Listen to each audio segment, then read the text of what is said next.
high risk, high reward players. It's sort of self-explanatory, but if you're confused, it's basically a label given to players that have the potential to be really good, maybe even franchise-changing players once they get to the NBA, but at the same time, and they could fall really short of their potential and expectations and cause a GM to regret drafting them. And of course, any player could fall short of their potential, but some are higher risk or have higher chances than others.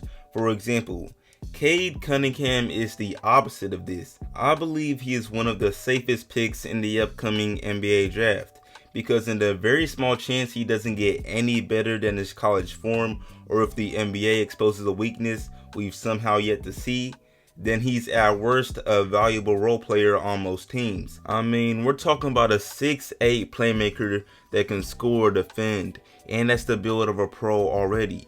However, some picks aren't that safe, most picks, and a recent example of a large risk, large reward player was Trae Young in the 2018 NBA draft. And I know it doesn't seem like it now because Trae Young is Trae Young, but back then, yes it was. Because his play in college was incredible, but taking an undersized and skinny combo guard as a top 5 pick for sure could have wound up as a horrible choice if Trae Young did not end up being such a beast. So yeah, today we're gonna look at 4 high risk, high reward players in the upcoming NBA draft. And if y'all enjoy it, I'll do a part 2. I mean, I got a bunch of lists in mind now that the season is over for all these prospects. But yeah, before I go any further, what's up YouTube? Plug Speaks back with a vid. If you are new, first of all, welcome. Go ahead and sub. Also like the vid if you enjoy. I drop bangers 3 to 4 times a week, and we are grinding for a 5K, so I for sure appreciate it. But back to the vid though. So the first player we got on this list is Jonathan Kaminga, and just off his physical traits and the fact that he's only 18, young enough to get drafted right out of high school, it's fair to describe him as a raw prospect because he showed off some great things in the G League, like being an all-around player and a great ability to hold his own against bigger defenders, but he wouldn't be a top 5 lock and in some people's top 3 if it weren't for the untapped potential that he holds.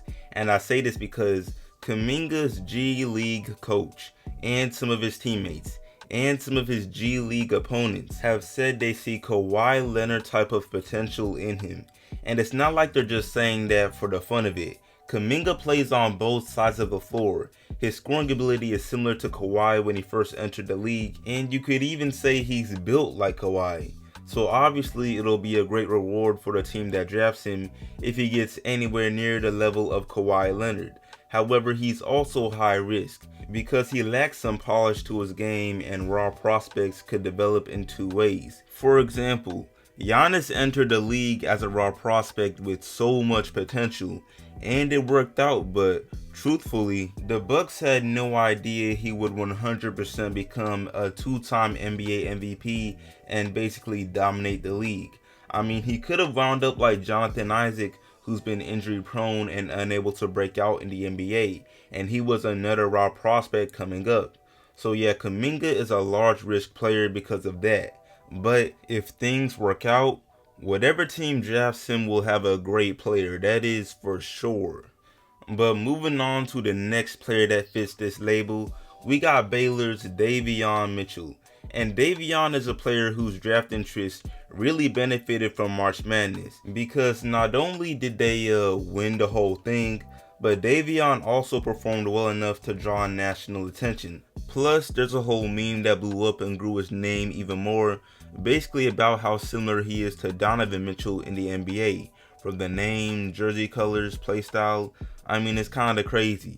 But yeah, Davion Mitchell is a solid combo guard that defends really well and has efficient offense. I mean, he could make for a great pick. However, I believe he is a high risk player because of how far up the NCAA tournament has moved him in most mock drafts. He's gone from a mid first rounder / late first rounder to a top 10 lock in the eyes of many people. And to be honest, I don't doubt he's NBA ready or even that he could translate well to the league. But things like the fact that he's 6'2", has spent 3 years in college and will be a 23-year-old rookie by the time the next NBA season starts, makes me wonder if it would really be worth it to take him as a top 10 pick. Because as we all know, this year's draft class is loaded, and there's definitely some young prospects that can make some teams regret choosing someone who is closer to their ceiling like Davion Mitchell. But regardless, Davion will likely succeed at the next level, and although I'm not sure he's top 10, he would be a steal as a mid-first rounder for sure. But moving on to the next player on the list, we've got Sharif Cooper. And if you kept up with Auburn or Sharif even a little bit this season, then I'm sure you probably already know why he fits this label. Because he could be a large reward off the simple fact that he is an amazing passer. Some would say his passing is a generational talent. He's got the basketball IQ, he's fast, can score, attempts to play defense, and overall, you can tell he'd make for a good leader on a team. I mean, at one point, ESPN was projecting him as a top 10 pick, and honestly, it makes sense when you watch him play. However, when you're an undersized guard like he is at 6 foot / 5'11", you're basically automatically large risk or high risk. And then you add the fact that he struggles to shoot from distance, and it makes you understand why teams would sort of be cautious about drafting him. And I won't pretend you can't dominate without a jumper. I mean, Rajon Rondo is living proof. However, 3-point shooting was not as important then as it is now, so yeah, as much of a chance there is of Sharif becoming another Rajon Rondo or even Chris Paul, there is also a chance he ends up like Ricky Rubio. And Ricky Rubio is not even a bad player, but we obviously have bigger expectations for Sharif than Ricky Rubio. But anyway, moving on to the last high risk, high reward player we'll go over. We got Brandon Boston from Kentucky, and of all the players I've gone over so far, BJ Boston is probably the one that best fits this label, because both his numbers and his actual play would indicate that he's not even NBA ready. And to be honest, if he didn't play for a school that is so trusted by NBA GMs for producing great players like Kentucky, then he may not even be on most mock drafts. However, before this rough year, BJ had built a name for himself back in high school, so much so to the point where he was projected to go top 5 before we had seen anyone play. And so although he didn't play well, his remaining draft stock is surviving on the potential he holds. Plus, he did show a few good flashes. For example, in the second to last game before the season ended for Kentucky, he dropped 21 points, 4 rebounds, and 3 assists on an incredibly efficient 6 for 10 shooting from 3 and 7 for 13 shooting altogether. And I'll admit the team he did this against was not that good. However, I don't believe you play that well on accident. So yeah, and then you add that he's still somewhat young and has good height for his position at 6'7". He plays shooting guard. I mean, there's no way a mid-first round team does not try their luck and give him a chance. Because if BJ Boston plays more like he did in that game with 6 threes, he could be dangerous. Y'all do not sleep. But yeah, that's about it for this vid. I'm gonna wrap this up.